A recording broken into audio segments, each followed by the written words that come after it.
E segundo nós divulgamos na semana passada, a Secretaria Estadual de Educação afirmou que não há mais tempo hábil para a implantação de organizações sociais na educação neste ano, por causa de imbróglio judicial e também pela proximidade com as eleições. Para falar mais sobre esse assunto, nós vamos conversar agora com o professor Rafael Sadi, que é da Faculdade de História da UFG e que integrou as movimentações contrárias ao projeto. Boa noite, professor. Obrigada pela presença. Boa noite, Camila. Eu que agradeço. Professor, como que o movimento, como que o senhor também percebeu esse anúncio da Secretaria Estadual de Educação? Bom, o sentimento do movimento inteiro, eu acho que foi de muita alegria, né? Especialmente porque foi uma luta muito difícil.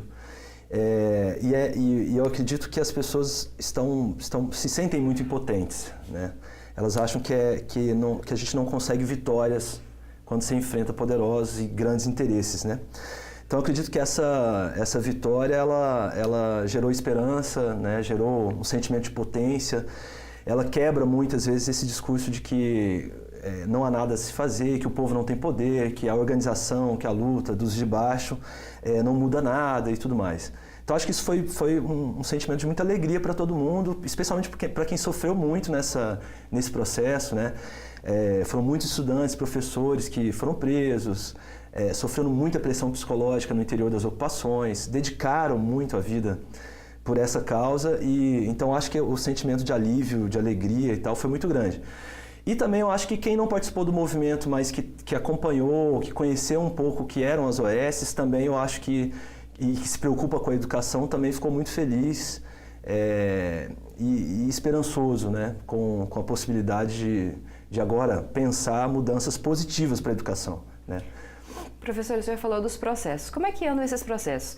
Eles foram fechados? Eles continuam ainda em andamento na Justiça? Bom, eles foram suspensos a partir de um acordo feito entre os 18 que estavam respondendo o processo, 18 estudantes e professores respondendo o processo, eu estava entre os 18, e um acordo feito com a Justiça, com o Ministério Público, foi suspenso esse processo, com algumas condições, né? Por exemplo, nós temos que assinar, de 2 em 2 meses, assinar durante esses 2 anos, e também temos que restituir um dinheiro, pagar uma verba de cada um dos 18 vai ter que pagar R$ 1.200.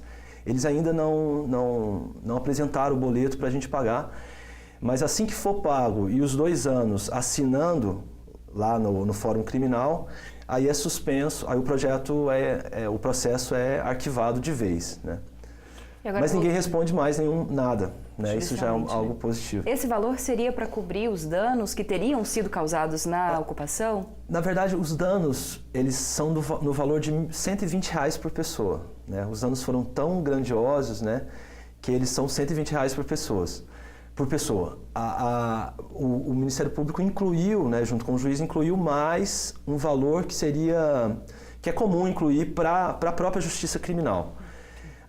O sentimento de todos os 18 foi de indignação porque a gente que teve lá na prisão, a gente viu para onde essa justiça criminal, né, para onde esse dinheiro vai, né? A maior parte dos presos, né, de forma esmagadora, são mesmo pretos e pobres, né? Muitos lá estão em condição, a gente ficou num lugar que era prisão provisória, os caras estão lá há muito mais de 30 dias, muitos deles 3 meses, nunca viram advogado. Então são um conjunto de situações irregulares, que é a situação, né, dos presídios do Brasil mesmo, em geral, não é só aqui em Goiás, não. Agora, voltando a falar do projeto das OS, o que esse projeto traria para a educação de Goiás? Como que ele mudaria a educação? Ele é um projeto muito, muito perigoso, muito problemático, né? São várias coisas, né, várias consequências que ele traria se ele fosse realmente implementado. Uma primeira coisa é que ele facilita o processo de desvio de verba pública, de dinheiro público. Ele facilita o processo de corrupção. Como que ele fazia isso? As OS elas não precisariam de fazer licitações. Essa é uma forma, né? Então uma OS contrata, por exemplo, ela quer fazer uma reforma na escola, ela contrata a empresa sem precisar de licitação. É muito comum nos processos de OS na saúde, não só em Goiás, mas também no Brasil inteiro, que essas OS criem empresas laranjas, ou contratem empresas laranjas, ou façam acordo com outras empresas para superfaturamento de notas e tudo mais. Tem casos gravíssimos, né, de crianças que morreram porque houve superfaturamento de medicamentos em hospitais pelas OS, e os médicos eram obrigados a pouparem esses medicamentos nas crianças. É coisa absurda, assim. É o que aconteceria provavelmente nas escolas também. Porque as OS, como a própria secretária de Educação certa vez falou, ela precisa lucrar de alguma forma. E como legalmente ela não pode lucrar, uma das formas é justamente através dessa não existência de licitação, criando superfaturamentos. Além disso, também ela não faz concurso público, então ela contrata de forma muito mais simples os seus funcionários. Isso também é uma forma, isso também facilita o desvio. O que acontece? A OS, ela, em vários casos, né, da saúde no Brasil, ela contrata fantasmas, né, funcionários fantasmas, ela duplica folhas de pagamentos, então são formas dela conseguir desviar esse dinheiro público.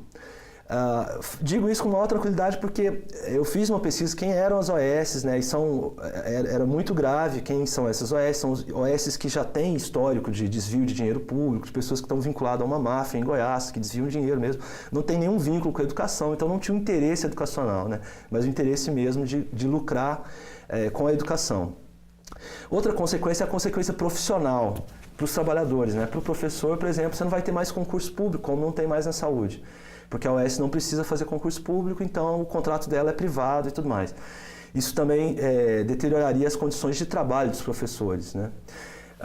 E a consequência para a educação é principalmente porque as OS, todo o projeto é pensado em termos de metas, né? Então, quer dizer, a OS precisa atingir determinadas metas na educação. As metas são quantitativas, né? Nota no IDEB, nota nas grandes avaliações. O que ela vai precisar fazer? Ela vai pressionar os diretores para pressionar professores e você cria um processo de pressão só por metas que não vincula a qualidade do ensino, mas pelo contrário, a outras questões. Né? Bom, professor, queria agradecer a sua presença novamente com a gente. Muito obrigada. Eu que agradeço a oportunidade. Obrigado mais uma vez. Obrigada.